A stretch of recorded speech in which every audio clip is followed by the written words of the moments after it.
अपनी प्रैक्टिस में shoulder pain के साथ पुरुषों को ज़्यादा देखते हैं या महिलाओं को ज़्यादा देखते हैं? इन टोटल अगर देखा जाए तो महिलाओं को शोल्डर का पेन ज़्यादा होगा।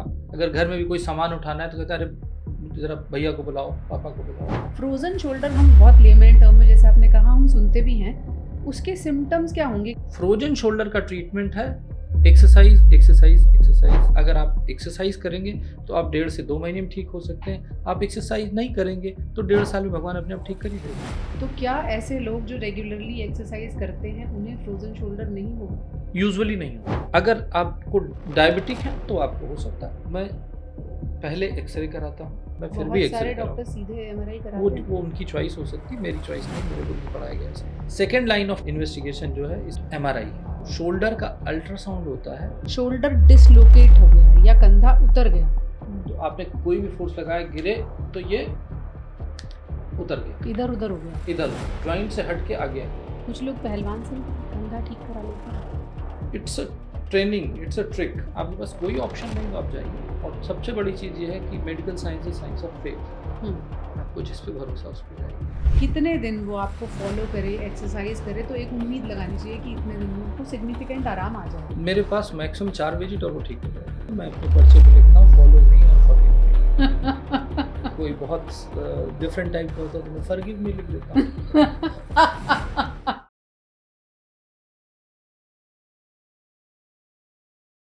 देखिए, कंधों पर बोझ हो तभी कंधों का दर्द हो ये कोई ज़रूरी नहीं है।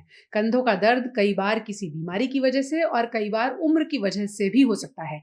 लेकिन क्या पुरुषों के मुकाबले महिलाओं में कंधों के दर्द की प्रॉब्लम ज़्यादा होती है? जबकि समाज ये मानता है कि बोझ तो मर्द के कंधों पर ज़्यादा होता है। कंधों का दर्द कब बीमारी है और कब छोटे-मोटे पेन रिलीफ मेजर से आराम मिल सकता है? कब जाके शोल्डर रिप्लेसमेंट की भी नौबत आ सकती है? शोल्डर रिप्लेसमेंट कैसे किया जाता है? आज आपके कंधों के बोझ को कुछ कम करने की कोशिश करेंगे। हमारे साथ डॉक्टर कौशल कांत मिश्रा हैं जो कि ऑर्थोपेडिक सर्जन हैं, जाने माने फोर्टिस एस्कॉर्ट्स हार्ट इंस्टीट्यूट में फिलहाल ऑर्थोपेडिक्स डायरेक्टर के तौर पर काम कर रहे हैं। जैसे मैंने कहा डॉक्टर साहब, ऐसा माना जाता है कि पुरुषों के कंधों पर ज्यादा बोझ होता है, एक सामाजिक सोच है। आप अपनी प्रैक्टिस में शोल्डर पेन के साथ पुरुषों को ज्यादा देखते हैं या महिलाओं को ज्यादा देखते हैं? इन टोटल अगर देखा जाए तो महिलाओं को शोल्डर का पेन ज़्यादा होगा। रीज़न बीइंग कि महिलाओं में आर्थराइटिस के चांस ज़्यादा होते हैं। रीज़न बीइंग कि महिलाओं का जो लाइफ स्टाइल होता है उसमें अगर डायबिटीज़ का मेल फीमेल में इंसिडेंस ज़्यादा है तो शोल्डर की प्रॉब्लम डायबिटीज़ वाले में ज़्यादा होती है। तो ग्रॉसली हम पुरुषों के ऊपर कितना भी कंधे पे बोझ हो, पर दर्द तो महिलाओं पे ही ज़्यादा होता है पुरुषों रिलेटिवली। कोई ग्रेटर डिफरेंस नहीं है, बट अगर ये कहें कि 55% महिलाएं हैं तो 45% पुरुष हो सकते हैं। इसमें 3-4 बातें आई। क्या पुरुषों के कंधे ज्यादा मजबूत होते हैं या ऐसे कह लें कि बोन हेल्थ बेटर होती है महिलाओं से? ये कह सकते हैं कि वो रिलेटिवली कंपेयर टू ग्रॉसली महिलाओं से ज़्यादा एक्टिव होते हैं, ज़्यादा फिजिकल वर्क करते हैं और समाज में एक्टिविटी का लेवल महिलाओं कंपैरिजन में पुरुषों का ज़्यादा होता है। यानी कि शोल्डर का मूवमेंट, अगर घर में भी कोई सामान उठाना है तो कहता है अरे ज़रा भैया को बुलाओ, पापा को बुलाओ। तो ये सारी चीज़ें कंधे के दर्द को मेल्स में रिलेटिवली कम करती हैं एज़ कंपेयर टू फीमेल। ऐसा मोटे तौर पे माना भी जाता है कि बोन हेल्थ या बोन्स जो हैं वो पुरुषों की ज़्यादा अच्छी होती हैं और मसल फ्लेक्सिबिलिटी महिलाओं की हाँ, ज़्यादा ये अच्छी होती जेनेटिक है। कॉम्पोजिशन है और उसके साथ-साथ हार्मोन्स की जो बात आती है, तो दोनों बातें मिलकर के ये होता है कि रिलेटिवली मेल्स की बोन हेल्थ बेटर होती है एज़ कंपेयर टू फीमेल, क्योंकि हार्मोन्स और मेनोपॉज़ की वजह से फीमेल्स की बोन्स में थोड़ी वीकनेस के चांस ज़्यादा होते हैं, चांसेस ऑफ ऑस्टियोपोरोसिस ज़्यादा होते हैं, chances of arthritis, rheumatoid arthritis उनमें ज़्यादा होते हैं और एक्टिविटी एक सबसे बड़ा फैक्टर है ये कि वो रिलेटिवली कम एक्टिव होती हैं, इसलिए उनमें बोन्स की प्रॉब्लम, स्पाइन की problem, in total in general orthopaedics की प्रॉब्लम मेल्स के कंपैरिजन में फीमेल्स में ज़्यादा देखी जाती है। तो क्या एक्टिविटी बोन हेल्थ को बेहतर कर सकती है? इस सवाल का जवाब भी जानेंगे, लेकिन आपने जैसे कहा कि आर्थराइटिस महिलाओं में ज़्यादा होता है इसलिए कंधों का दर्द भी ज़्यादा होता है, तो आर्थराइटिस महिलाओं में ज़्यादा होने की हार्मोनल इश्यूज़ के अलावा भी कोई वजह होती है? देखा गया कि जो रूमेटॉइड आर्थराइटिस होती है, यानी एज रिलेटेड आर्थराइटिस के अलावा जो बाकी आर्थराइटिस में मेजर तौर पे रूमेटॉइड आर्थराइटिस है, वो रूमेटॉइड आर्थराइटिस फीमेल्स में ज़्यादा होती है इसलिए मैंने कहा बहुत मार्जिनल डिफरेंस है, ऐसा कोई ड्रास्टिक डिफरेंस नहीं है कि फीमेल्स में बहुत ज़्यादा और मेल्स में बिल्कुल नहीं है, ये गलत है। सब फैक्ट यह है कि मार्जिनली मेल्स में ज़्यादा है, फीमेल्स में कम है। और वो फैक्टर आर्थराइटिस, रूमेटॉइड आर्थराइटिस की वजह से एक, दूसरा एक्टिविटी लेवल 2, तीसरा अगर डायबिटीज फीमेल्स में ज़्यादा है तो डायबिटीज की वजह से कंधों, हम सिर्फ कंधे पे फोकस ज़्यादा अभी कर रहे हैं। In general bone health females की रिलेटिवली मेल्स के कंपेरिजन में कम अच्छी होती है। ओके, डायबिटीज तो फिर अगर पुरुषों में हुई तो उन्हें भी सेम खतरा है कंधे के दर्द का? जी, इन दोनों का क्या लिंक है? वो ऐसा देखा गया है कि जो पेरी आर्थराइटिस शोल्डर, कंधे का दर्द जो होता है, जिसको ले मेल्टम में हम कहते हैं कि कंधा जाम हो गया है, या फ्रोजन शोल्डर वर्ड आपने सुना होगा।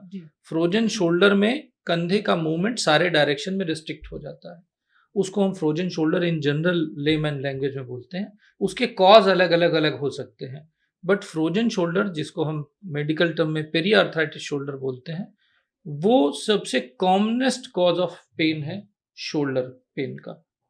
और वो ये देखा गया कि अगर हमारे पास 10 कंधे के दर्द के मरीज आते हैं तो उसमें से करीब 6 में डायबिटीज पाई जाती है। तो ये हम मान सकते हैं कि जो फ्रोजन शोल्डर है या शोल्डर पेन का जो इंसिडेंस है, डायबिटिक्स में रिलेटिवली ज्यादा होता है as compared to non diabetic. तो अगर पुरुष भी डायबिटिक है उसको भी रिस्क उतना ही है? जी। ओके, तो डायबिटीज एक रिस्क फैक्टर हो गया। फ्रोजन शोल्डर हम बहुत लेमैन टर्म में, जैसे आपने कहा, हम सुनते भी हैं। उसके सिम्टम्स क्या होंगे? क्या पूरी तरह से कंधा जाम हो जाता है, और क्या राइट और लेफ्ट दोनों शोल्डर जाम हो जाते हैं? फ्रोजन शोल्डर यूजुअली किसी भी आदमी को कभी भी हो सकता है, किसी उम्र में भी? किसी उम्र में हो सकता है, बट यूजुअली देखा गया कि मैच्योर एज, मतलब 18-20 साल के बाद ही देखा जाता है। उसके पहले जो फ्रोजन शोल्डर डेवलप होता है वो इंजरी की वजह से होता है। जैसे मुझे चोट लग गई, कंधे में चोट लग गई, मेरे को दर्द है, मैंने कंधे को मूवमेंट नहीं किया तो कंधा जाम हो गया, ये इंजरी इंड्यूस्ड हो गया। मेरे हाथ में प्लास्टर लगा, मेरे ये फ्रैक्चर हुआ, मैंने प्लास्टर लगाया, प्लास्टर की वजह से मैंने कंधे को मूव नहीं किया, कंधा जाम हो गया। तो कोई भी ऐसा रीजन जो आपके कंधे के मूवमेंट को रिस्ट्रिक्ट कर रहा है, चाहे वो दर्द हो, चाहे वो इंजरी हो, चाहे वो इमोबिलाइजेशन हो, इवन कार्ड, हम एस्कॉट में बैठे हैं, बिना हार्ट के कुछ होगा नहीं, ठीक है, तो कार्डियक सर्जरी के पेशेंट में भी देखा गया है, जिस तरफ से वेन्स ली जाती हैं या जिस तरफ पेशेंट को किसी एक तरफ फ्रोजन शोल्डर के चांस होते हैं, क्योंकि वो एक पर्टिकुलर पार्ट ऑफ लिम्ब को, चाहे राइट और लेफ्ट को, थोड़ा कम मूव करता है। तो the movement, restriction of the movement is a basic cause for frozen shoulder. आप ये कह रहे हैं अगर हार्ट सर्जरी हुई और अगर आर्टेरियल वेन ली गई है तो फिर उस हाथ का मूवमेंट रुक गया, तो वो अगर, और इत्तेफाक से अगर वो डायबिटिक भी है, जो यूजुअली हार्ट वाले होते हैं, तो वो फिर ये समझ लीजिए कि उसमें चांसेस ऑफ फ्रोजन शोल्डर बढ़ जाता है। यानी कि उसको सोचेगा कि यार यहाँ सर्जरी हुई थी पर दर्द यहाँ क्यों हो रहा है, कंधे में क्यों हो रहा है। और फ्रोजन शोल्डर की खास बात आती है, हर आदमी कहता है डॉक्टर साहब मेरे कंधे में दर्द नहीं, मेरे यहाँ दर्द है। अच्छा, मेरे यहाँ दर्द है। तो ये सबके समझने की बात है, inside the shoulder pain usually नहीं मिलता है, फ्रोजन शोल्डर का पेन हमेशा यहां आता है। दूसरा, सबसे बड़ी चीज ये होती है कि फ्रोजन शोल्डर, जैसा नाम ही बता रहा है कि आपका कंधा फ्रीज हो गया है, तो किसी एक डायरेक्शन में मूवमेंट रिस्ट्रिक्ट नहीं करेगा, आपके सारे डायरेक्शन में मूवमेंट रिस्ट्रिक्ट करेगा।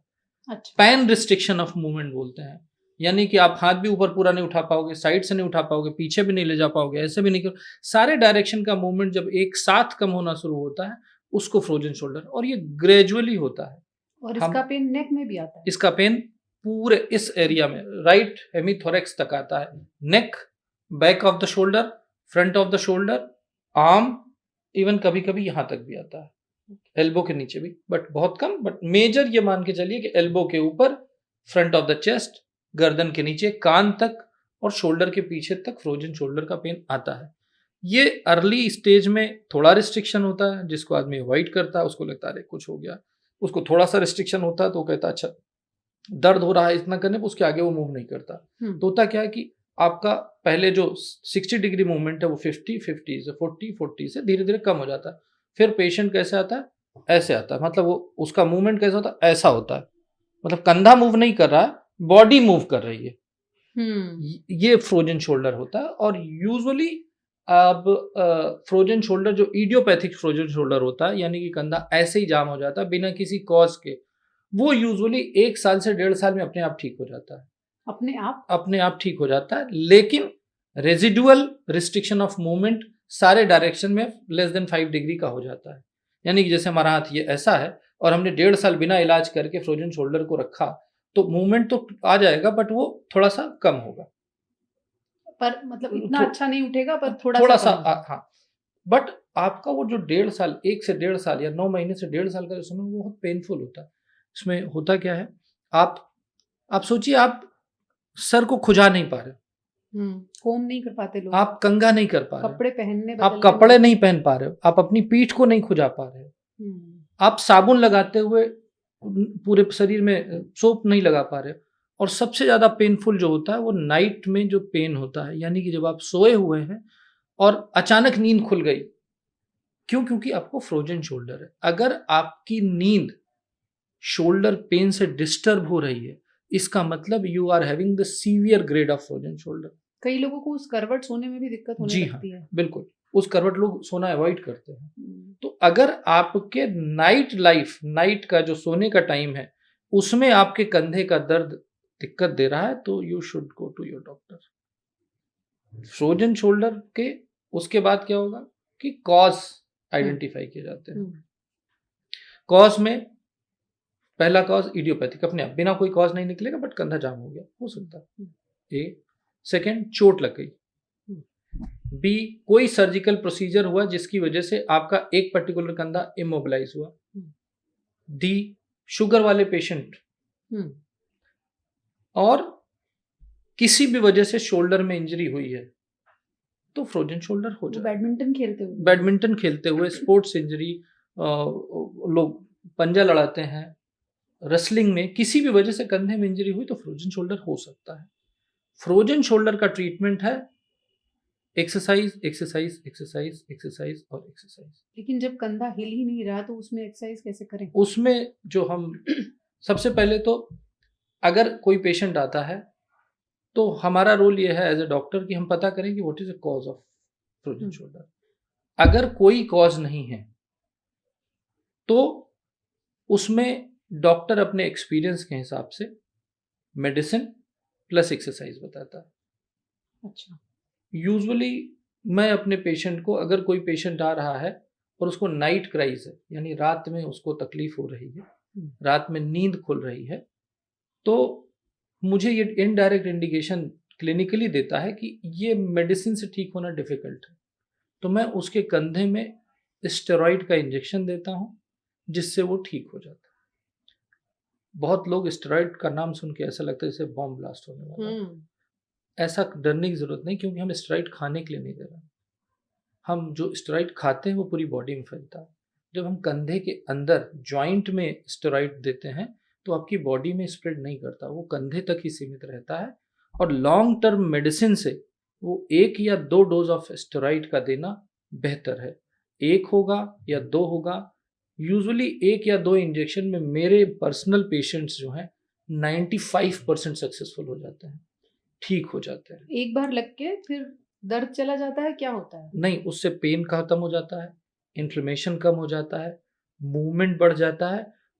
एक्चुअली ट्रीटमेंट तो एक्सरसाइज है, पर आदमी को दर्द होगा तो एक्सरसाइज कहाँ से करेगा वो? बिल्कुल। ये मैकेनिज्म डॉक्टर को तो समझ में आती, मरीज को भी समझ में आनी चाहिए कि हम जो मेडिसिन दे रहे हैं वो मेडिसिन इसलिए नहीं दे रहे कि उससे फ्रोजन शोल्डर ठीक होगा ना, उससे आपको तकलीफ कम होगी जिससे आप एक्सरसाइज करोगे, और जब आप एक्सरसाइज करोगे तो आपका फ्रोजन शोल्डर ठीक हो जाएगा। ओके, तो अब इसमें 2 बातें हैं। एक तो ये कि जैसे आपने कहा कि इंजेक्शन लगा तो पेन रिलीफ हो गया, फिर आप एक्सरसाइज कर पाए, तो क्या ऐसे लोग जो रेगुलरली एक्सरसाइज करते हैं उन्हें फ्रोजन शोल्डर नहीं होगा? यूजुअली नहीं होता, यूजुअली नहीं होता। अगर उसमें इंजरी हुई है तो हो सकता है, वो किसी वजह से इमोबिलाइज हुआ कंधा या आर्म तो हो सकता है, या वो वेट लिफ्ट कर लिया, हाँ, तो इंजरी हुई ना। इंजरी हो गई।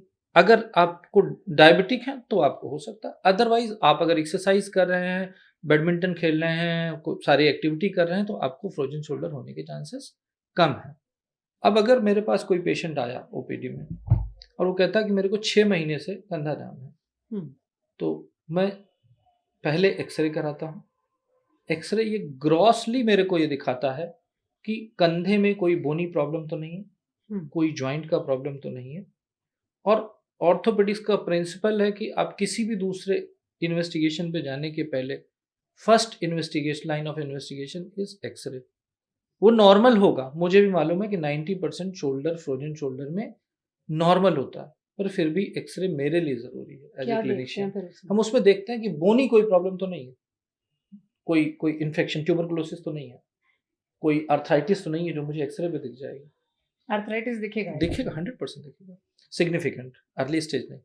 फिर second line of treatment investigation जो है, इसका बेस्ट इन्वेस्टिगेशन मोडेलिटी में कहूँ तो एमआरआई है। एमआरआई से हमें ग्रॉसली सभी कुछ पता चल जाता है, लेकिन इसका ये मतलब नहीं कि मैं एक्सरे नहीं कराऊं, मैं फिर भी बहुत एक्सरे सारे कराऊं। डॉक्टर सीधे एमआरआई वो कराते हैं। वो उनकी चॉइस हो सकती, मेरी चॉइस नहीं, मेरे को नहीं पढ़ाया गया ऐसा। तीसरा, आजकल देखा है कि बहुत सारे लोगों में किसी भी वजह से एमआरआई नहीं हो सकता। अच्छा। ये इसमें बड़ा डाउट है, बड़ा कंफ्यूजन है। तो एमआरआई किस में नहीं हो सकता, इस पे मैं बाद में आता हूँ, बाद में पूछ लीजिएगा। अब इन्वेस्टिगेशन में एमआरआई इज सेकेंड चॉइस। जिन लोगों में एमआरआई किसी वजह से नहीं हो सकता, कुछ लोग क्लेस्ट्रोफोबिक होते हैं, वो मशीन में नहीं जाते, उनको प्रॉब्लम होती है, तो उनके लिए आजकल ओपन एमआरआई आ गया है। ओपन एमआरआई से क्वालिटी ऑफ एमआरआई उतनी अच्छी नहीं आती है, बट फिर भी एक ऑप्शन है। उनके लिए मैं मस्कुलोस्केलेटल अल्ट्रासाउंड, शोल्डर का अल्ट्रासाउंड होता है, which is one of the best modality to assess the function of your rotator cuff. कंधे का अल्ट्रासाउंड, लेकिन सबकी नॉलेज के लिए बता दूं, पेट वाला जो अल्ट्रासाउंड कर रहा है जरूरी नहीं कि वो कंधे का उतना अच्छा जानता हो। इसलिए मैं किसी के खिलाफ नहीं हूं, पर जिसको अल्ट्रासाउंड आता हो शोल्डर का, उसी से ही अल्ट्रासाउंड कंधे का। कंधे का अल्ट्रासाउंड हर कोई करता नहीं होगा? जी नहीं करता, कुछ स्पेशलाइज है, मैं नाम नहीं लेना चाहूंगा। दिल्ली में कुछ लोग हैं जो कंधे का अल्ट्रासाउंड करते हैं, मैं उन्हीं के पास भेजता हूँ इन केस ऑफ डाउट। कुछ ऐसी डिजीजेज होती हैं, कुछ ऐसी पैथोलॉजीज होती हैं कंधे की, जिसमें हमें मूवमेंट करके देखना पड़ता है कि कंधे की मसल्स, रोटेटर कफ, क्योंकि मोबाइल स्ट्रक्चर है, तो अगर कोई ऐसा इन्वेस्टिगेशन हो जो हमें मूवमेंट करते हुए मसल का मूवमेंट दिखाए, वो न एमआरआई दिखा सकता है, न सीटी दिखा सकता है, न एक्सरे दिखा सकता, वो अल्ट्रासाउंड वाला डॉक्टर दिखा सकता है। तो मेरे कुछ डॉक्टर्स, रेडियोलॉजिस्ट हैं जो मेरे बहुत अच्छे दोस्त हैं, मैं उनको थैंक यू कहना चाहूंगा, कम से कम वो मेरी हेल्प करते हैं इसमें। कंधे का अल्ट्रासाउंड हमने भी पहले कभी सुना नहीं है, अनकॉमन है। अनकॉमन है, पर हम तो कॉमनली कराते हैं, क्योंकि जितने मरीज उतना अल्ट्रासाउंड। जी। अब जैसे आपने कहा कि पहले आपने स्टेरॉइड दिया और उसके बाद थोड़ी मूवमेंट आई, उसमें पेन रिलीफ हुआ और फिर एक्सरसाइज करनी है। क्या वो एक्सरसाइज बहुत मुश्किल होंगी, लोगों को करने में मुश्किल होंगी, हर बार फिजियोथेरेपिस्ट के पास जाना पड़ेगा या घर पर भी की जा सकती है? पहली चीज ये, जो आपने कहा कि मैंने स्टेरॉइड दिया, मैं बड़ा क्लियर कह रहा हूं, अगर आपका शोल्डर का पेन 3 महीने से कम का है तो मैं दवा दूंगा। अच्छा, दूसरे ऑप्शंस भी हैं? सेकेंड ऑप्शन पे, जब आपको रात में नींद खुल रही हो तो मेरा चॉइस है स्टेरॉइड का इंजेक्शन। पर स्टेरॉइड का इंजेक्शन का ये मतलब नहीं कि मैं आपको दवा नहीं दूंगा, दवा आपको दी जाएगी, दवा इन एनी केस चलेगी, इन एनी केस चलेगी। और इस शोल्डर, फ्रोजन शोल्डर के केस में जो मेडिकेशन है 4 to 6 वीक्स चलता है। मेरी अपने मरीजों से या जो सोसाइटी से ये प्रॉब्लम है कि अगर मैं एज ए डॉक्टर 20 दिन 25 दिन की दवा लिख रहा हूं तो मरीज वो नहीं खाता, इससे उसकी ही प्रॉब्लम बढ़ती है। कुछ लोग ये भी कहते हैं 10 दिन खाई थी ठीक हो गई। नहीं, वो तो बंद कर देते, फिर दोबारा आ जाते ना। तो अगर तो 25 दिन लिखी है तो ये 25 डिसीजन दिन। डॉक्टर को लेने दीजिए, मैं नहीं कह रहा हूं मैं लूं। अगर मैं आपका डॉक्टर हूं तो मैं लेंगे, दूसरा डॉक्टर है तो वो लेगा, जो भी ट्रीटिंग डॉक्टर है। जितनी दिन की वो दवाई बता रहा है उसको आप प्लीज खाइए, क्योंकि वो आपकी बेहतरी के लिए है। अदरवाइज क्या होगा, आपको थोड़ा आराम हो, आपने दवा छोड़ दी, फिर आपका वो ड्यूरेशन बढ़ता जाएगा। और फ्रोजन शोल्डर में हमारा काम यह है कि जो आपका 1.5 साल का सफरिंग है उसको घटा करके हम 3-4 महीने में खत्म कर सकें, इसीलिए हम लोग। और मेन रोल एक्सरसाइज का है। एक्सरसाइज करने के लिए पेन कम करना है। पेन कम करने के 2 ऑप्शन है, एक आपका मेडिसिन, दूसरा आपका इंजेक्शन। और मैं दोनों को साथ में यूज करता हूं। आइसोलेटेड इंजेक्शन के भी रिजल्ट उतने अच्छे नहीं है, आइसोलेटेड मेडिसिन के भी रिजल्ट उतने अच्छे नहीं है, इसलिए इंजेक्शन से कंधे में डरना नहीं चाहिए। मैंने आज तक अपनी लाइफ में किसी एक मरीज को मैक्सिमम 3 इंजेक्शन दिए हैं, वो भी मैंने कहा 95% लोग केवल 2 इंजेक्शन से ठीक हो जाते हैं। मोर देन 70% लोग लगभग 1 इंजेक्शन से ठीक हो जाते हैं। ये डॉक्टर्स ज़्यादा उस मरीज पे डिपेंड करता है कि क्या वो मेरी बात मान रहा है, क्या वो एक्सरसाइज कर रहा है। अब आपने कहा कि फिजियोथेरेपिस्ट का कितना रोल है। अगर मेरा स्टाफ, मेरी सिस्टर्स ट्रेंड है शोल्डर की एक्सरसाइज कराने में, मैं यूजुअली सिखा के भेजता हूँ। पर मरीज अगर खुद एक्सरसाइज नहीं करेगा तो वो फ्रोजन शोल्डर से बरी नहीं हो सकता। तो जो फिजियोथेरेपिस्ट का जो रोल है बहुत इंपॉर्टेंट रोल है, लेकिन मैं उसको कहता हूँ वो कोचिंग का टीचर है, जैसे ट्यूटर है। वो रोज आके आपको कराएगा। जैसे शैतान बच्चा होता पढ़ता नहीं तो मम्मी पापा ट्यूटर लगा देते हैं, वैसे मेरे लिए फिजियोथेरेपिस्ट का रोल ट्यूटर का है। अगर बदमाश पेशेंट जो मेरी बात नहीं मान रहा है, यानी उनका काम कोच करने का उनका काम कोच करने का है। वो कराएंगे, रिलीज करेंगे, रिलीफ करेंगे, और पेशेंट को उसके बाद भी मेरी क्लियर एडवाइस है कि कोई भी फ्रोजन शोल्डर का पेशेंट जो ठीक होना चाहता है तो मिनिमम दिन में 3 बार एक्सरसाइज करे, और एक बार एक्सरसाइज करने में करीब 20 मिनट लगते हैं। यानी 24 घंटे में 1 घंटे टोटल ड्यूरेशन होगा। अगर आप एक्सरसाइज करेंगे तो आप 1.5 से 2 महीने में ठीक हो सकते हैं। आप एक्सरसाइज नहीं करेंगे तो 1.5 साल में भगवान अपने आप ठीक कर ही देगा। इतनी अहमियत है शोल्डर पेन में एक्सरसाइज की। आसान एक्सरसाइज होती हैं या बहुत मुश्किल होती हैं? बहुत आसान एक्सरसाइज है।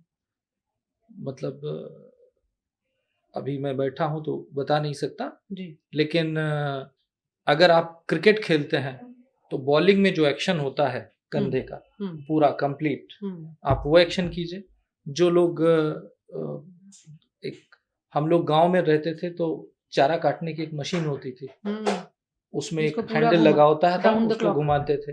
अगर वो गांव वाले हमारे दोस्त सुन रहे हैं तो जिनके कंधे में दर्द है उन्हें परेशान होने की जरूरत नहीं है। वो चारा काटने वाली मशीन जो आपने अब रख दी है उसको दोबारा निकालिए और उससे चलिए, आपके कंधे का दर्द ठीक हो जाएगा। बॉलिंग करना, कंधे का कंप्लीट मूवमेंट करना है। इसके अलावा बैठे हुए एक एक्सरसाइज ये कर सकते हैं कि आप पेन की वजह से आपका हाथ यहाँ तक जाएगा, आप उसको जबरदस्ती ऐसे ले जाइए, दूसरे हाथ से पकड़ के इसको खींचिए, इसको सीधा करने की कोशिश कीजिए। पेन हो तो भी आप अपने प्रेशर से आप अपने को नुकसान नहीं पहुंचा सकते।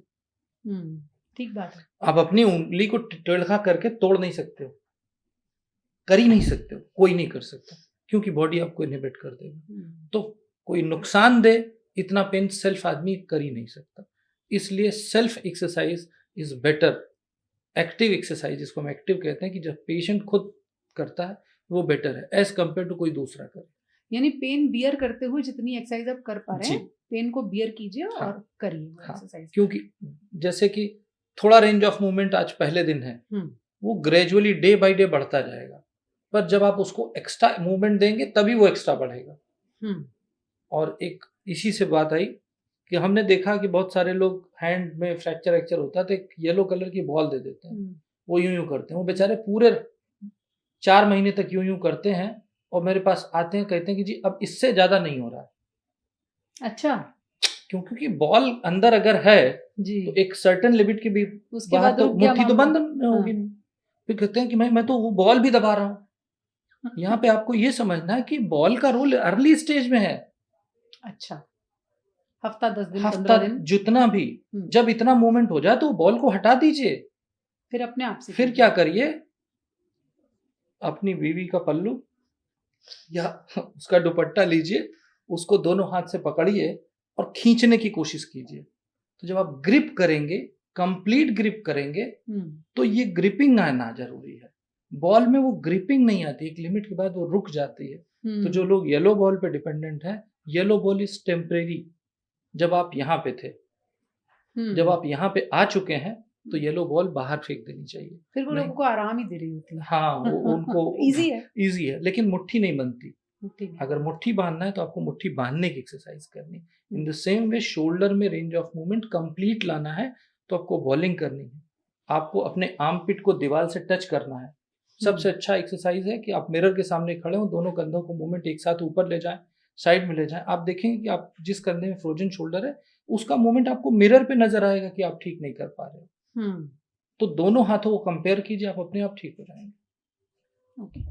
अगर हम एक एग्जाम्पल लें 3 से 4 महीने के शोल्डर पेन के साथ, फ्रोज़न शोल्डर के साथ आपके पास कोई मरीज़ आता है, कितने दिन वो आपको फ़ॉलो करे, एक्सरसाइज़ करे, तो एक उम्मीद लगानी चाहिए कि इतने दिन में उसको सिग्निफिकेंट आराम आ जाएगा? मेरे पास मैक्सिमम 4 विजिट और वो ठीक हो जाएगा।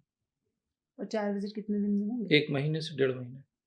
मतलब लगभग 2 डिपेंड महीने करता में? है कितना ओबीडिएंट मेरा पेशेंट है। हुँ। आपका पेशेंट ओबीडिएंट डाँट खा-खा के हो ही जाता है। तो आम तौर पर कहानी डिसिप्लिन की है कि आपको जो एक्सरसाइज़ बताई गई है, अगर आप वो करते रहेंगे, साथ में दवाएँ भी रेगुलरली लेंगे और ज़रूरत पड़े तो इंजेक्शन भी लगवाएँगे, तो ये तो हुआ वो जो आसान तरीके से कंपैरेटिवली शोल्डर पेन में राहत हो जाएगी और 1.5 साल तक फ्रोज़न शोल्डर को झेलने की ज़रूरत नहीं पड़ेगी। फिर भी क्या वो समय 1 डेढ़ साल लेगा अपना पूरी तरह से हील होने में? नहीं, यूजुअली ऐसा नहीं फिर होता। ठीक हो ये जाता है। फिर ठीक होता है, शॉर्ट ड्यूरेशन हो जाता है, 3 महीने, 4 महीने, 5 महीने में ठीक हो जाता है। और ओबीडियंस की बात बता दें, मैं अपने पर्चे पे लिखता हूँ फॉलो मी और फॉरगेट मी। कोई बहुत डिफरेंट टाइप का होता है तो मैं फॉरगिव मी लिख देता हूँ। फॉरगेट मी और फॉरगिव मी। ठीक, क्योंकि क्या फ़ायदा? आप मेरे को फॉलो नहीं कर रहे हो, जी। तो फिर रोज़ आके यहाँ टाइम अपना भी वेस्ट कर रहे हो, मेरा भी वेस्ट कर रहे हो। हुँ। तो शोल्डर और any orthopaedic problem is 25% doctor, 75% patient. Exercise में मतलब बहुत सारी चीज़ें जी, छिपी हैं, अगर लोग रेगुलरली घर जी। के काम करते हैं, एक्सरसाइज़ करते हैं, आपने जैसे चारा काटने की मशीन का ही एग्ज़ाम्पल दिया। डे टू डे काम करेंगे तो शायद दिक्कतें कम मेरे होंगी। रिस्ट फ्रैक्चर वाले पेशेंट से पूछिए, मेरे हैंड फ्रैक्चर वाले पेशेंट से पूछिए। मैं सर्जरी के बाद कहता हूँ कल से आप सब्जी काटेंगे, अच्छा। मेल हो या फीमेल हो। हुँ। क्यों? क्योंकि सब्जी काटने में आपका वेट नहीं है, पर मूवमेंट पूरा हो रहा है। मूवमेंट है और अलग-अलग तरह का मूवमेंट। अलग-अलग तरह का हो रहा है। एक हुँ। जो लोग सुन रहे हैं वो फॉलो कर सकते हैं। जिनके रिस्ट की सर्जरी हुई हो, जिनके हैंड की सर्जरी हुई हो और उनको फिजियोथेरेपी कर रहे हैं, वो कुछ नहीं, सब्जी वाली की छुट्टी कर दें और कुछ दिन सब्जी काटें। और दूसरा एक मूवमेंट बोल रहा हूँ कि रोटी बनाना, अच्छा। आटा मारना नहीं, हुँ। रोटी बनाना, ये भी एक एक्सरसाइज़ ये है। भी एक एक्सरसाइज है। तीसरा, ये वाला नमस्ते, हुँ। भरतनाट्यम वाला, ये वाला नहीं, ये वाला नमस्ते और ये वाला नमस्ते। अच्छा। अगर आप ये कर रहे हैं तो आपके रिस्क की आधी से ज़्यादा प्रॉब्लम सॉल्व हो जाएंगी इन ऑपरेटेड केस और नॉन ऑपरेटेड केस। मतलब डे टू डे लाइफ में भी अगर आप यस। सीधे हाथ करके करते हैं, तो इससे समस्याएँ हल होती हैं। नहीं नहीं, मतलब अगर आपका स्टिफनेस है तो। रिस्ट में स्टिफनेस है तो, उसमें भी आराम होता है। अब आते हैं जिन लोगों को दवाओं से या इंजेक्शन से या एक्सरसाइज से भी फ्रोज़न शोल्डर में आराम नहीं आ रहा, उनके लिए क्या विकल्प बचता है? इसका मतलब उनका एमआरआई नहीं हुआ या एमआरआई के हिसाब से जो डायग्नोसिस है वो ट्रीट नहीं की गई। क्यों? क्योंकि यूजुअली एमआरआई के बाद अगर रोटेटर कफ टेयर है, रोटेटर कफ टेयर, हाँ, रोटेटर कफ जैसा नाम ही पता चला, रोटेटर यानी घुमाने वाला। वो कंधे में जो सॉकेट और बॉल कहते हैं। सॉकेट और बॉल तो बोन में होता है, जी। पर कंधे को घुमाने के लिए एक पूरा स्लीव ऑफ मसल्स होती हैं, उसको रोटेटर कफ बोलते हैं। वो कभी-कभी टेयर हो जाता है, तो वो ठीक नहीं होता, फ्रोजन शोल्डर। अच्छा। और या कंधे का दर्द। अब फ्रोजन शोल्डर को हम अलग कर रहे हैं। Frozen hmm. शोल्डर मतलब रिस्ट्रिक्शन ऑफ मूवमेंट जी, एंड पेन। जी। अगर सब कुछ करने के बाद भी ठीक नहीं हो रहा, यानी हुँ, कि आपका कॉज़ कुछ और है, हुँ। तो आइडेंटिफाई द कॉज़। तो वो फ्रोज़न शोल्डर नहीं है। वो फ्रोजन शोल्डर नहीं है। हुँ, फिर फ्रोजन शोल्डर के कॉज में जाएंगे।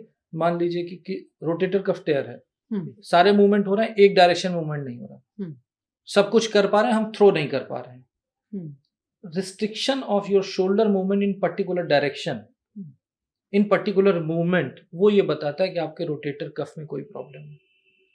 आप कोई चीज थ्रो कर रहे हो और थ्रो करने में आपको दर्द आ रहा है, इसका मतलब आपको शोल्डर के अंदर एक लैब्रम होता है, उसमें कोई प्रॉब्लम है, हुँ। यानी वो एक वो पर्टिकुलर मूवमेंट को रोक रहा है। रोकता है। और अगर पावरफुल मूवमेंट करने पे कोई दर्द आ रहा है तो यानी लैब्रम में प्रॉब्लम है। और अगर आपका पेन आर्थराइटिस की वजह से आ रहा है, हुँ, यानी कि जब आपका शोल्डर जॉइंट खराब हो गया है, हुँ। जॉइंट में पैथोलॉजी है, ओके। तो आपको जॉइंट की पैथोलॉजी दूर करनी पड़ेगी। मैं आपको एग्जांपल देता हूँ। जी। ये आपका कंधा होता है, ये आपकी स्कैपुला होती है, यानी कि ये पंखा जिसको बोलते हैं। ये इस मूवमेंट को देख सकते हैं। ये आर्टिकुलर कार्टिलेज है, सरफेस है। और ये बॉल है, ये बॉल एंड सॉकेट का मूवमेंट होता है, ये इस तरह से लगा होता है। तो आप देखें कि इसमें सॉकेट बहुत कम होता है, बॉल फुल होती है।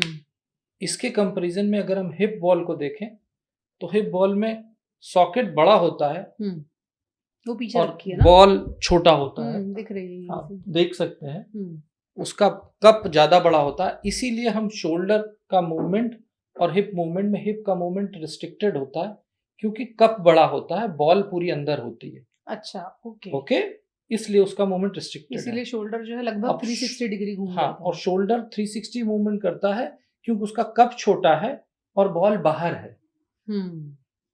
पर यही रीजन है जिसकी वजह से कंधे का डिसलोकेशन ज्यादा होता है और हिप का डिसलोकेशन नॉन ट्रॉमेटिक नहीं होता तो बाहर है, क्योंकि वो बाहर है। लेकिन अब लैब्रम क्या होता है, ये कप हुआ, ये उसके ऊपर व्हाइट कलर की आर्टिकुलर कार्टिलेज हुई दोनों तरफ की, और इसके बाहर एक सॉफ्ट टिश्यू का मस्कुलर अटैचमेंट होता है। यानी कि ये कप है, उसके बाहर एक सॉफ्ट, जैसे ये कप है, ग्लू लगी है समझिए, ये कप है मेरा पाम कप है जी। जो फिंगर्स हैं वो लैब्रम है। तो ये क्या हुआ, फ्लेक्सिबल वो सरफेस देता है जिसकी वजह से हमारा कंधा मूव करता है। जब ये लैब्रम यहाँ से डिटैच हो जाता है, जब हम थ्रो करते हैं तब पेन आता है, जब एक्सट्रीम मूवमेंट करते हैं तब पेन आता है। तो जो sports injury, labrum injury usually sports players में होती है, खेलते हुए होती है, रेसलिंग में होती है, बैडमिंटन में होती है, ये लैब्रम इंजरी होती है। उसमें फोर्सफुल जैसे मूवमेंट करने जाते हैं तो दर्द आ जाता है। आपने पंजा लड़ाया, ताकत लगाई, दर्द आ गया, आपने थ्रो किया, दर्द आ गया, आप ऐसे कर ऐसे मारा, ये जो एक्शन है अगर ये है तो आपका लैब्रम में प्रॉब्लम। आप सारे मूवमेंट कर रहे हैं पर ये मूवमेंट करने में दर्द आ रहा, यानी कि रोटेटर कफ में प्रॉब्लम है। तो ये कंधे में जो पर्टिकुलर मूवमेंट रिस्ट्रिक्ट होता है उसके पीछे क्या वजह होती है, और ये लैब्रम क्या है? लैब्रम ये है कि जैसे आप ये देख रहे हैं कि ये कप है कंधे का और ये बॉल है कंधे का। आप देखिए कप कितना छोटा, बॉल इतना बड़ा है। अगर इस पे रहेगा तो ये स्लिप होगा। तो स्लिप को बचाने के लिए भगवान ने इसके चारों तरफ एक सॉफ्ट कार्टिलेज बनाई है जिसको लैब्रम बोलते हैं। जैसे हमारे नी जॉइंट में मेनिस्कस होता है, वैसे ही कंधे में यहाँ से मार्जिन से चारों तरफ अटैच होकर के एक लैब्रम होता है। सॉफ्ट रबर का बॉडी, सॉफ्ट रबर का एक बैंड होता है चारों तरफ, जो इस एरिया को, जो फ्री एरिया दिख रहा है आपको, उसके चारों तरफ ये यूं बना होता है, जो उसको मूवमेंट के साथ साथ स्टेबिलिटी देता है, होल्ड कर रहा है उसको। जैसे जैसे ये हमारा पाम है, ये कप है, और ये जो फिंगर्स हैं जो इसको जैसे ये है, तो ये बॉल निकल जाएगा, इसको एज चाहिए। अब इसको रोकने के लिए जैसे मैंने फिंगर्स को कर लिया है, वैसे ही भगवान ने लैब्रम बनाया है। तो लैब्रम एक चीज हुई। अब बात आती है कंधा मूव कैसे करता है। कंधा रोटेट करता है मल्टीपल डायरेक्शन, उसके लिए जो रिस्पॉन्सिबल अपरेटस होता है उसको रोटेटर कफ बोलते हैं। अच्छा। जैसा नाम ही पता चल रहा है, रोटेटर एंड कफ। कफ मतलब एक स्लीव टाइप का होता है जो इस बॉल के चारों तरफ लगा होता है और डिफरेंट डायरेक्शन में रोटेट करता है। वो रोटेटर कफ की इंजरी भी एक रीजन होती है जिससे कंधे का पेन ठीक नहीं होता है। वो होगी तो कैसे मैनिफेस्ट होगा पेन? वो मैंने बोला कि जैसे कि लैब्रम का pain forceful movement, rotator cuff का मूवमेंट अगर कंप्लीट रोटेटर कफ टेयर है, कंप्लीट है भी होता है, हाँ होता है, तो आपका कंधा उठेगा ही नहीं। ये जो मूवमेंट है इसको डेड आर्म सिंड्रोम करते हैं। आप कोशिश करोगे, आपका कंधा उठ ही नहीं रहा जी। आपका कंधा यूं होगा थोड़ा, यूं होगा थोड़ा, यूं नहीं होगा। आदमी उसको यूं उठाने की कोशिश करता है धक्का दे करके बॉडी से, तरह से चिपका हुआ है। हाँ, यहाँ से वो लगता है कि नहीं मूव कर रहा है। वो मूवमेंट बॉडी से होता है, ना कि शोल्डर जॉइंट से। ये कंप्लीट रोटेटर कफ टेयर है। रोटेटर कफ में अगर कंप्लीट के अलावा पार्शियल है तो आपने ये मूवमेंट कर लिया ठीक है, पर ये मूवमेंट कर रहे हैं, दर्द आया, और फिर जब दर्द पकड़ के ऐसे ऊपर ले जाए तो फिर हाथ ऊपर चला गया, तो ये एक पर्टिकुलर ग्रुप सुप्रास्पाइनेटस टेयर। आप सब कुछ कर रहे हैं पर पीछे ले जा रहे हैं, दर्द आ रहा है, तो ये एक अलग ग्रुप का ट्रीटमेंट।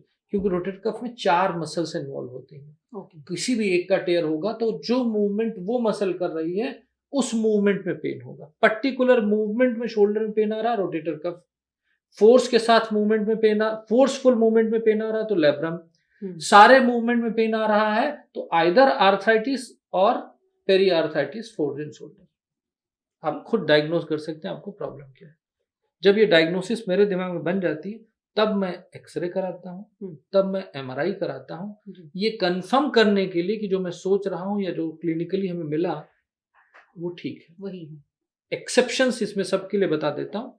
कुछ सारे पेशेंट्स होते हैं जिनको मूवमेंट ठीक है, वो फैशन में एमआरआई करा लाए किसी वजह से, तो उसमें भी फैशन में कौन एमआरआई कराते हैं, बहुत सारे लोग आते हैं वो फैशन में एमआरआई कराते हैं। जी। ठीक है, क्यों कराया, मेरा भी सवाल होता है क्यों करा, बोला मेरे हेल्थ पैकेज में था, हेल्थ उसमें था, तो अब नहीं मैंने सोचा कि मैं करा लेता हूँ। तो इंसिडेंटल फाइंडिंग भी कभी कभी पार्शियल टीयर, ये टीयर वो टीयर दिखा देती है। उससे कंधे में दर्द नहीं है पर मरीज के दिमाग में दर्द आ जाता है। यानी अगर आपको कोई क्लिनिकल सिम्टम नहीं है, नहीं है दर्द तो नहीं हो रहा, तो आपके एमआरआई की रिपोर्ट में अगर कुछ भी है आप उसको नजरअंदाज करके डॉक्टर से मिलिए और जो वो कहे वो फॉलो करिए।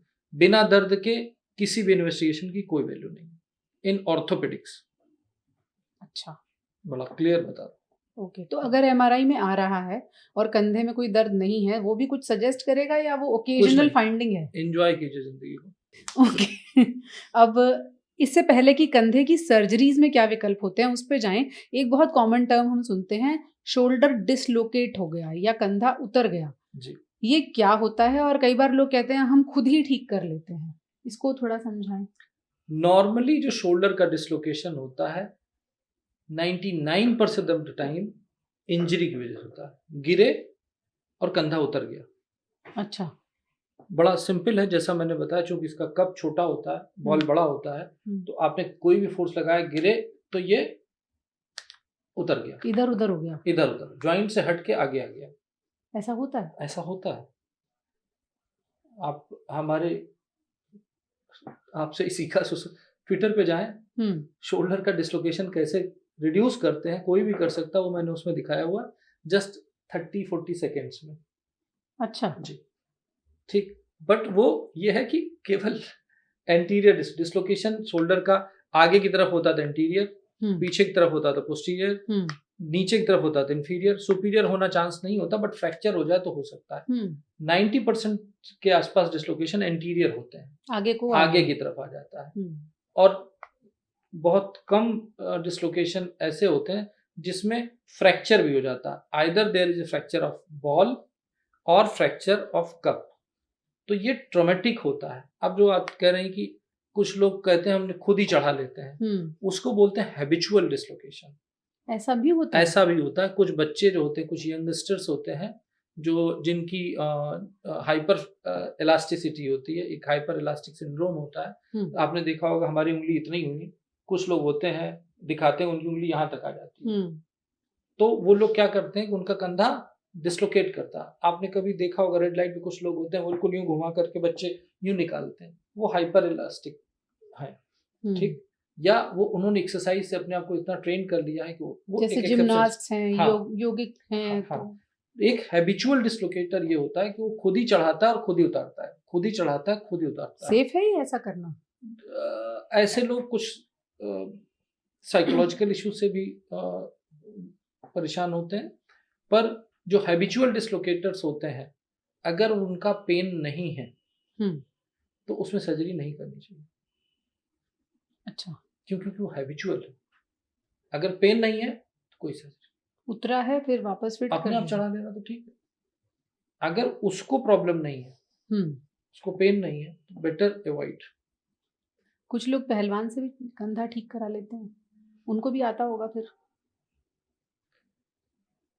मुझे उसके बारे में पता नहीं है, दुविधा वाला सवाल है। हाँ, दुविधा वाला सवाल इसलिए क्योंकि it's a training, it's a trick. जब मैं 30 सेकंड में शोल्डर डिसलोकेशन की ट्रिक डाल रहा हूँ ट्विटर पे, तो कोई उसको कोशिश कर सकता है करने की।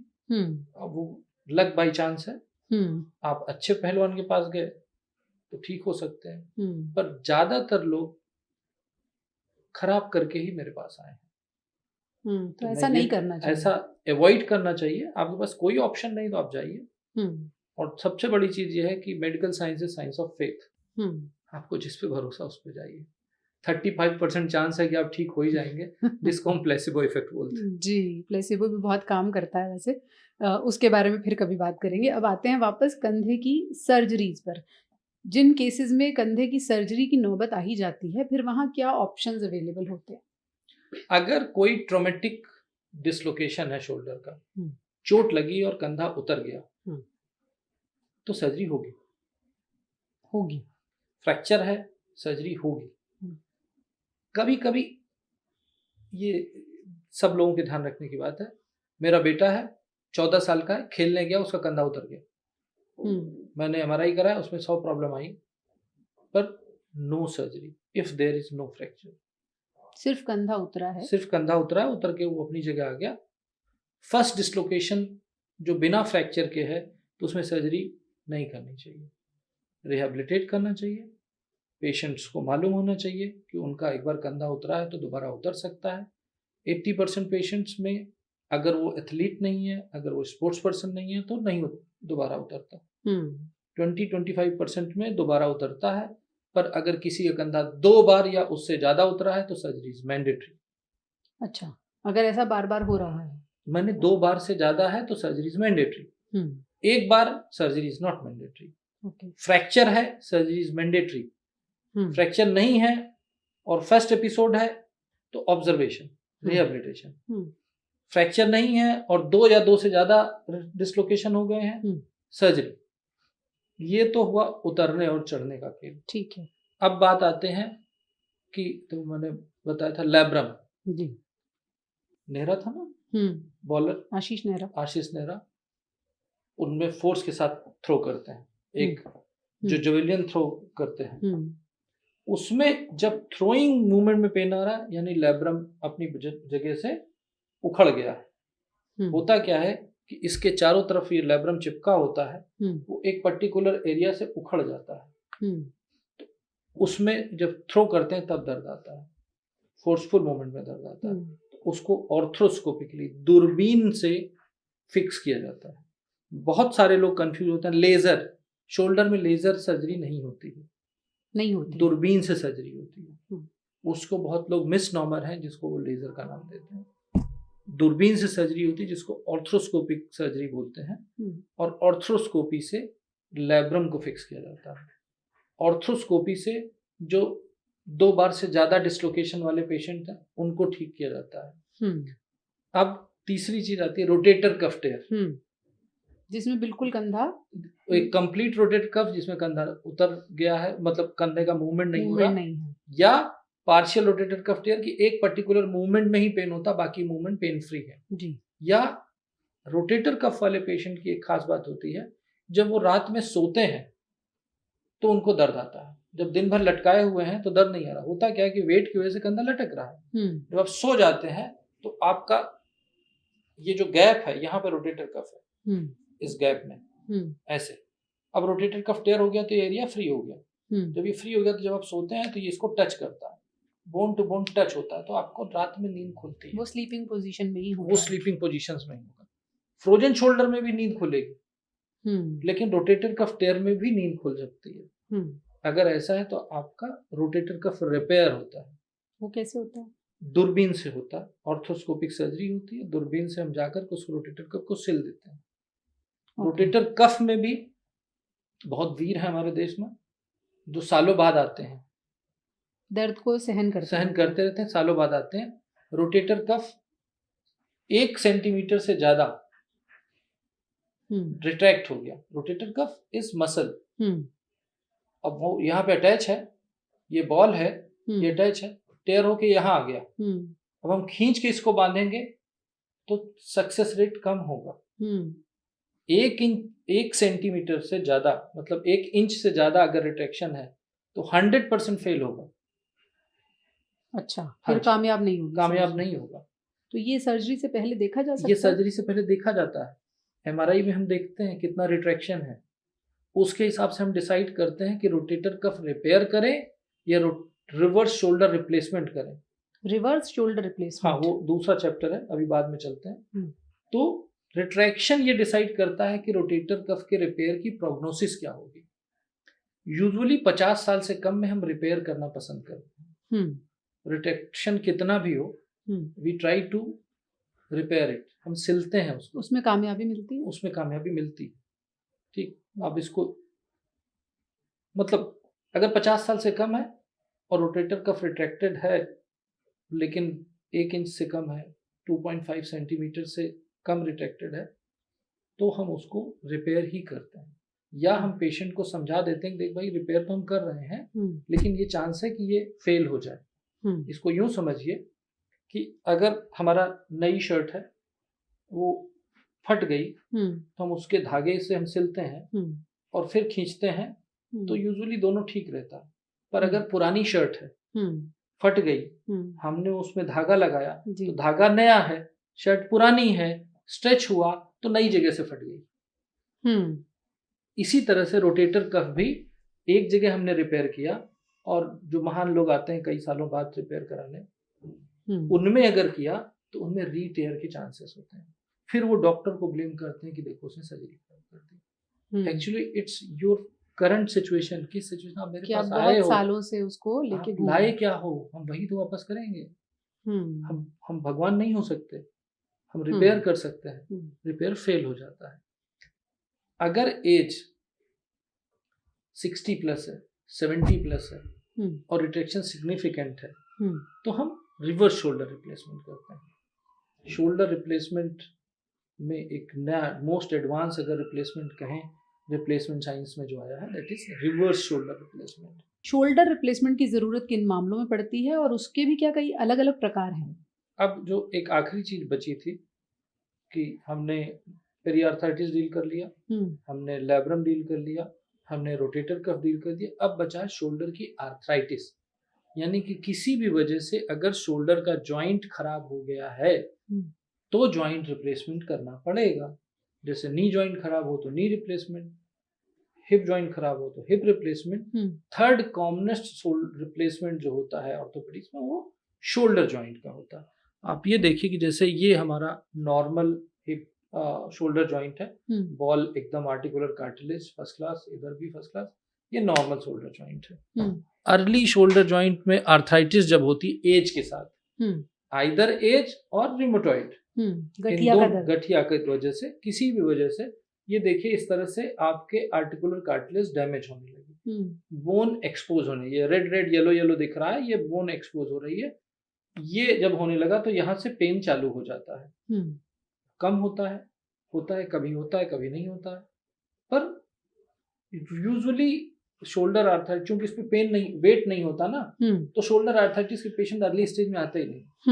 काम उनका चलता रहता तो चलाते रहते हैं, पेन होता है, थोड़ा रिस्ट्रिक्शन होता है तो चलाते रहते हैं। इसके बाद सेकेंड स्टेज आती है जब आप ये जरूरत से ज्यादा डैमेज हो जाता है। अब देखिए ये फ्लैट हो गया, इधर ये फ्लैट हो गया, ये जो आप देख रहे हैं एक्स्ट्रा बोन्स, इधर देखिए ये एक्स्ट्रा बोन्स, ये ऑस्टियोफाइट है, यानी कि यहाँ की बोन घिस करके इधर कार्टिलेज होकर के यहाँ जमी, जिसको हम ऑस्टियोफाइट कह सकते हैं। ये जब सिचुएशन होगी तो एक तो इसका गोलापन खत्म हो गया, दोनों फ्लैट सरफेस में मूवमेंट नहीं होगी। यानी कि अगर आपके शोल्डर जॉइंट खराब है, उसकी आर्टिकुलर कार्टिलेज खराब है और एक्सरे में ये हेड फ्लैट दिख रहा है तो आपको सर्जरी करानी चाहिए। ऐसा आर्थराइटिस के मरीजों में ही होता है या और लोगों में भी होता है?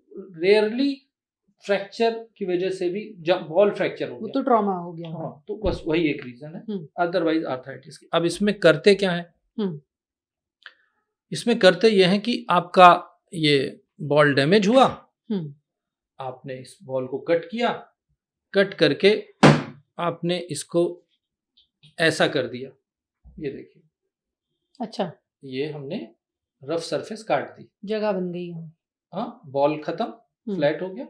इसके अंदर हमने ये आर्टिफिशियल बॉल लगा दी, ये ऐसे नीचे तक जाता है? जी हाँ, ये ऐसे ही नीचे तक जाता है, इसी तरह से होता है, ऐसे ही जाता है, ये फिक्स हो जाता है। ये स्टेम है, ये बॉल है, ये बॉल चेंज हो गई। अब बचा हमारा कप, जो ये कप डैमेज है, इस कप को भी हम काट के निकाल देते हैं उसकी बजाय आप देखिए ये देखिए, आपने एक प्लास्टिक का कप लगा दिया। प्लास्टिक का ही लगता है? प्लास्टिक का ही लगता है, नॉर्मल प्लास्टिक में हाई पॉलीथाइलिन होता है, उसका कप लगता है। इस तरह से इस रफ सरफेस को हम रिप्लेस कर देते हैं इस प्लास्टिक के कप से, और जिसके ऊपर ये स्मूथ बॉल चलने लगती है, और इसको बोलते हैं हम नॉर्मल शोल्डर रिप्लेसमेंट, जो कि साधारणतः किया जाता है। इसको बोलते हैं एनाटॉमिकल शोल्डर रिप्लेसमेंट, यानी बॉल की जगह बॉल लगी, कप की जगह कप लगा, ये है हमारा नॉर्मल शोल्डर रिप्लेसमेंट। ठीक है, इसके अलावा भी कोई ऑप्शन है? अब आता है रिवर्स शोल्डर रिप्लेसमेंट। रिवर्स क्यों करेंगे शोल्डर को? हाँ, पहले तो समझे रिवर्स क्या है। यानी कि जब हम कप की जगह बॉल लगा दें, यानी कि यहाँ पे लग गया बॉल और अपोजिट साइड में लग गया कप, ऐसा लेकिन क्यों करेंगे? ये कप स्टेम की तरफ और बॉल इस तरफ, ये क्यों करेंगे? ये इम्पोर्टेंट सवाल है, बहुत सा मुश्किल से समझ में आएगा, पूछा है तो बताता हूँ जी। आर्थराइटिस में जॉइंट खराब हुआ, बाकी सारी चीजें कंधे की ठीक है, यानी कि कंधे का मूवमेंट के लिए जो रोटेटर कफ है वो ठीक है। याद कीजिए, मैंने रोटेटर कफ बताया था। रोटेटर कफ कंधे को मूव करता है, रोटेट करता है। अगर वो ठीक है तभी कंधा रोटेट करेगा, नहीं तो बॉल बदल देने से, सॉकेट बदल देने से कंधा तो मूव नहीं करेगा ना। पेन खत्म होगा पर मूवमेंट नहीं आएगा। यानी कि अगर किसी पेशेंट का रोटेटर कफ टेयर हो गया या पहले से है, और हमने उसका केवल आर्थराइटिस बॉल और कप बदल दिया, तो उसका पेन खत्म हो जाएगा पर मूवमेंट नहीं आएगा, फिर क्या फायदा? यानी कि जो normal anatomical ball and socket का रोटेटर कफ के साथ, मतलब रोटेटर कफ टेयर नहीं है, नॉर्मल आर्थराइटिस शोल्डर की है, तो हम बॉल की जगह बॉल लगाएंगे, कप की जगह कप लगाएंगे। जो नॉर्मल भगवान ने रोटेटर कप दिया उससे वो मूवमेंट होगा, ये तो ठीक है। अब मान लीजिए मैंने किसी मरीज का किया नॉर्मल एनाटॉमिकल शोल्डर, वो गया और उसका रोटेटर कप टूट गया, ऐसा भी होता है, ऐसा हो सकता है, ठीक है। या हमने आज किया, 2 साल बाद रोटेटर कप टूट गया एज की वजह से, तब क्या होगा? अब पेन तो नहीं है पर हाथ नहीं उठ रहा है, क्योंकि वो रोटेशन करने वाली चीज नहीं है। तब क्या करें?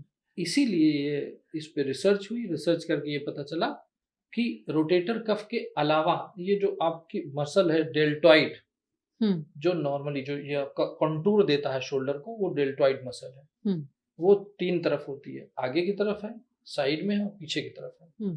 हम इस मसल को यूटिलाइज करते हैं मूवमेंट के लिए, तो उस समय हम बॉल की जगह कप लगाते हैं, कप की जगह बॉल लगाते हैं, और ये वाली मसल तब रोटेशन कर पाती है। तो बोले इससे कैसे चेंज हो जाता है? ऐसा क्या जादू हो गया? जादू थोड़ा साइंस ज्यादा हो गया है, बहुत सारे लोग बोर हो सकते हैं, और पूछा आपने तो बता देता हूँ।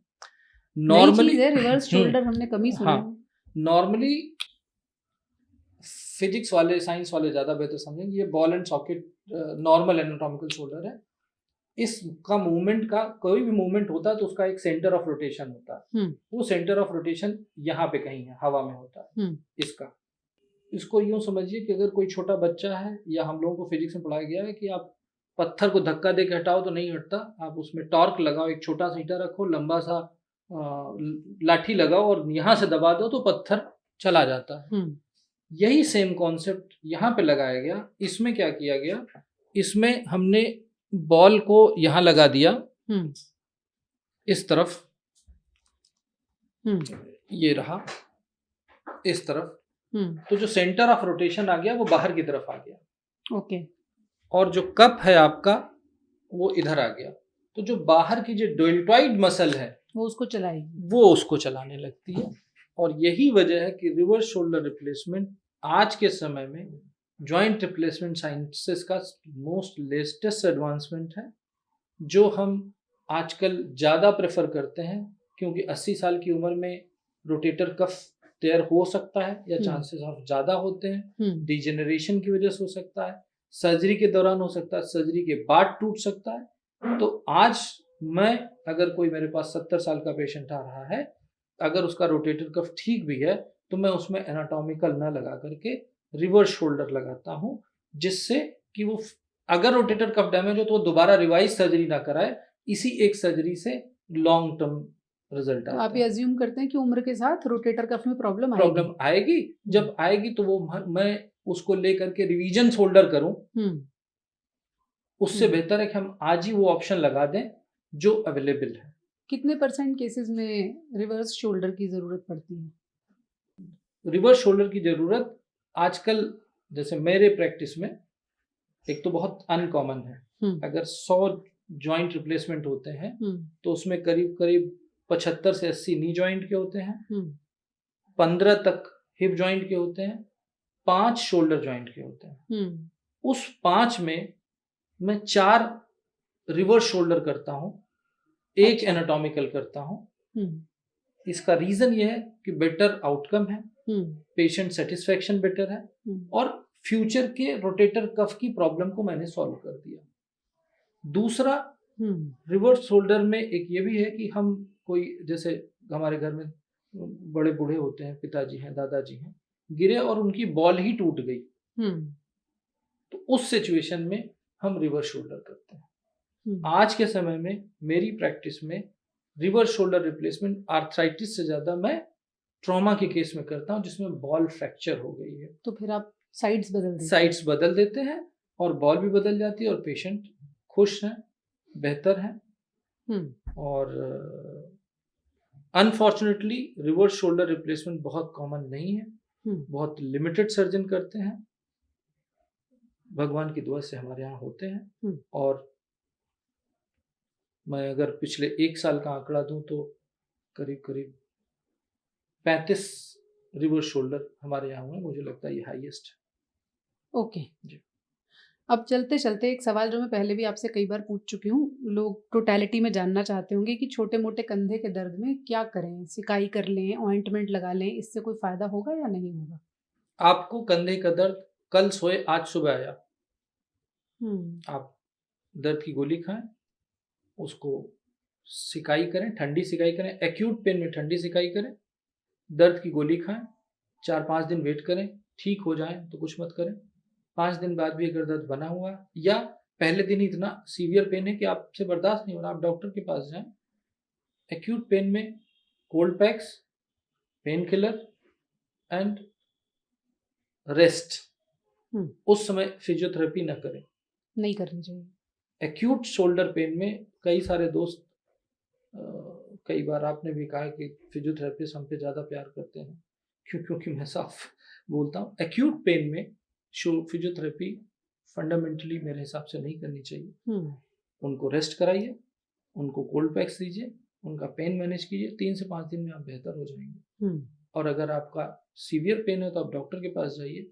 और शोल्डर का पेन तो बहुत कॉमन पेन है, जो अगर फर्स्ट टाइम आया है तो मेडिसिन से ठीक होने के चांस 99%। तो बहुत कम मामले होंगे जो सर्जरी तक जाते होंगे, ट्रॉमा को छोड़ दें तो? हाँ, ट्रॉमा को छोड़ दें तो बहुत कम मामले। नहीं होता क्या है कि शोल्डर का पेन लोग, जैसे आपने ही कहा और मैंने ही बता दिया, तो लोग अवॉइड करते हैं, 5-6 दिन में ठीक हो जाता है। ठीक हो जाता है। शोल्डर में ज़्यादातर देखा है मैंने, चूंकि इसका मूवमेंट रोक लिया, ठीक हो गए। हाँ, बट ये कि वही पेन रोकने पे पेरियार्थराइटिस के फॉर्म में मेरे पास आ सकता है। तो 50% ठीक होते हैं, 50% नहीं ठीक होते। तो मोटा मोटा इंडिकेशन ये है कि अगर बहुत लंबे समय से चला आ रहा है और आप उसे इग्नोर करते चले जा रहे हैं तो दिखा लेने में भलाई। 100% मैं बोल रहा हूँ, कोई भी प्रॉब्लम, कोई भी ऑर्थोपेडिक प्रॉब्लम जो 3 हफ्ते से ज्यादा आपको दुखी करे, you should visit your doctor. Rule out करना बहुत ज़्यादा ज़रूरी है कि आने वाले समय में आर्थराइटिस की वजह से कहीं शोल्डर रिप्लेसमेंट तक तो आपको नहीं पहुंचा देगा, क्योंकि छोटी मोटी प्रॉब्लम, जैसे डॉक्टर साहब ने कहा, कि दवाओं से भी ठीक हो सकती है। तो एक बहुत पुराना गाना है, सारी दुनिया का बोझ हम उठाते हैं, वो उठाइए और अपने कंधे मजबूत रखिए। फिर भी अगर कोई समस्या हो तो कंधों की मजबूती के लिए समय रहते एक बार दिखा लेने में कोई बुराई नहीं है। Thank you so much doctor साहब। नमस्ते।